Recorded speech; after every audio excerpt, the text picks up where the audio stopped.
Welcome to 10 star news. ఇక details చూసుకున్నట్టు నెల్లూరు జిల్లా రాపూరు మండలం సిద్ధవరం గ్రామానికి చెందిన ఆర్టీసీ ఉద్యోగి కోటంరెడ్డి రఘురెడ్డి పదవి విరమణ కార్యక్రమం శనివారం నాడు ఏపీఎస్ ఆర్టీసీ ఉద్యోగి కోటంరెడ్డి రాఘవరెడ్డి ఏడీసీ పదవి విరమణ సందర్భంగా తోటి ఉద్యోగులు, కుటుంబ సభ్యులు, శ్రేయోభిలాషులు ఘనంగా నిర్వహించారు.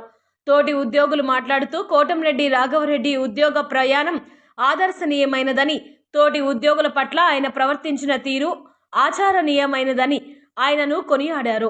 ఈ కార్యక్రమంలో కోటంరెడ్డి కుసుమ, కోటంరెడ్డి పూజితారెడ్డి, కోటంరెడ్డి రాకేష్ రెడ్డి, దినేష్ రెడ్డి, కలపాటి హరినాథ్ రెడ్డి, మధుసూదన్ రెడ్డి, రవికుమార్ రెడ్డి, కుటుంబ సభ్యులు, శ్రేయోభిలాషులు మరియు రాపూరు ఆర్టీసీ డిపో మేనేజర్ మరియు ఆర్టీసీ ఉద్యోగస్తులు తదితరులు పాల్గొన్నారు.